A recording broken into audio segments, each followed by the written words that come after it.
monde, j'espère que vous allez bien. Je vous retrouve pour une nouvelle vidéo pile à lire. Je sais, j'en fais genre 300 par mois, mais j'aime bien avoir mes petits projets lecture.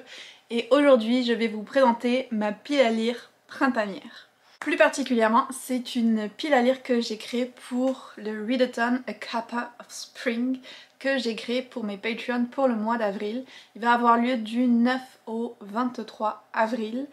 Et le but est de lire un maximum de livres se conformant au challenge littéraire que j'ai fait.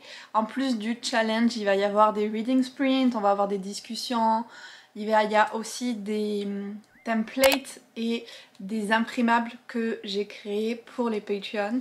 Donc si jamais ça vous tente de participer à ce challenge, n'hésitez pas à vous joindre au CAPAS. Dans tous les cas, je vais vous partager ma pile à lire parce que je me suis dit quand même on est dans un thème très floral et ça va m'aider à avoir un peu un mood printanier parce que ici c'est pas très facile. Genre je filme cette vidéo déjà un peu tard parce que clairement en mars on n'est toujours pas au printemps à Montréal et même le mois d'avril, pas tant. C'est déjà arrivé qu'on ait des tempêtes de neige autour du 20 avril, vous voyez, donc il faut que je le pousse un petit peu le mood printanier pour l'avoir.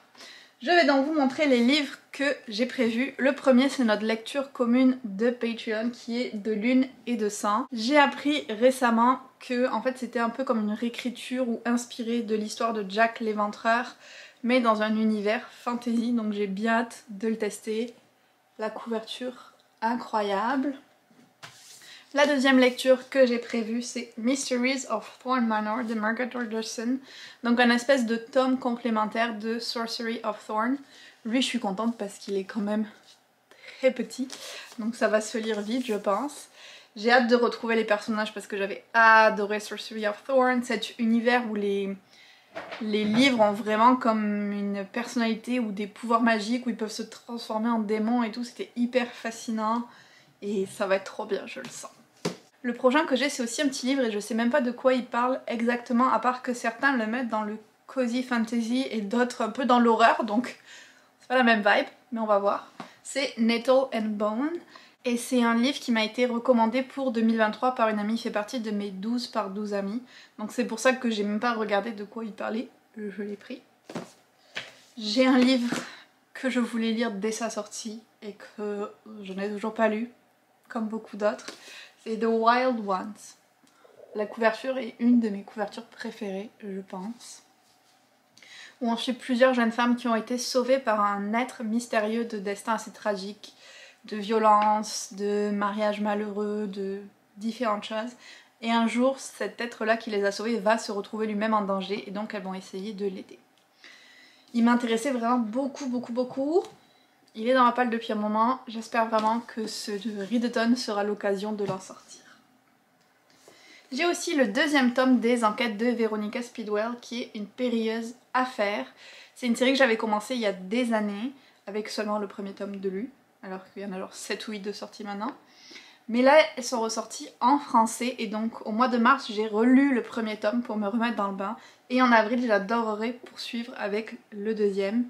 Et je me dis peut-être que je vais continuer à lire en français, peut-être que je vais le poursuivre en anglais. Au moins j'aurai le choix, mais j'aurai un petit peu avancé dans la série.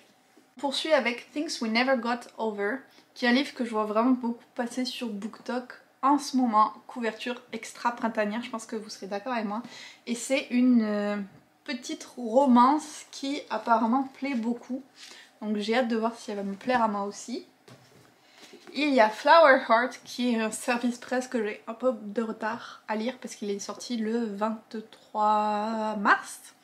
Donc ça y est déjà sorti. Mais je me dis quand même avec toutes ces fleurs ça aurait été dommage de ne pas attendre le printemps pour le lire. Je me trouve beaucoup plus tentée par cette lecture maintenant qu'il y a un peu plus de soleil dehors. C'est une jeune femme qui a un pouvoir magique mais à un moment elle va faire pousser des fleurs empoisonné sur la poitrine de son père et le seul moyen de le sauver c'est d'aller chercher un remède of course très rare et elle va devoir s'allier avec son ancien meilleur ami qui avait pris ses distances avec elle. Donc on est un peu dans une histoire assez classique mais on va voir ce que ça donne. Je suis assez intriguée par le système magique on va dire dans ce livre là. Et puis j'ai aussi 2 lectures graphiques de prévues. The Secret Garden. Donc ça c'est la première partie mais j'espère recevoir la deuxième partie d'ici la fin du challenge. Pareil, je me disais que c'était parfait à lire au printemps, ça parle de jardin, un peu enchanteur. Ça a l'air très très chouette. Et l'autre que j'ai, c'est le deuxième tome de A Sign of Affection, un petit manga. Je le trouve vraiment fin d'ailleurs par rapport à d'autres mangas que j'ai. Pour lui en fait c'est parce que j'avais lu le premier tome et j'avais trouvé moyen, mais je me dis je vais essayer le deuxième pour voir si j'accroche ou si j'abandonne la série. Je suis un peu comme pas sûre pour le moment, donc le deuxième va m'aider à me décider. Donc voilà pour la petite pile à lire que j'ai prévue pour le Readathon A Kappa of Spring. Comme j'ai dit, ça dure 2 semaines, donc je suis pas sûre d'avoir le temps de tout lire, mais on va essayer. J'espère que cette petite vidéo pile à lire vous aura plu. N'hésitez pas à me dire en commentaire s'il y a certains de ces livres qui vous tentent ou que vous avez vous-même déjà lu. Si ça vous intéresse, je mettrai aussi le lien pour mon Patreon et vous aurez toutes les infos. Mais si vous avez des questions, n'hésitez pas. Et puis on se retrouve très bientôt dans une autre vidéo.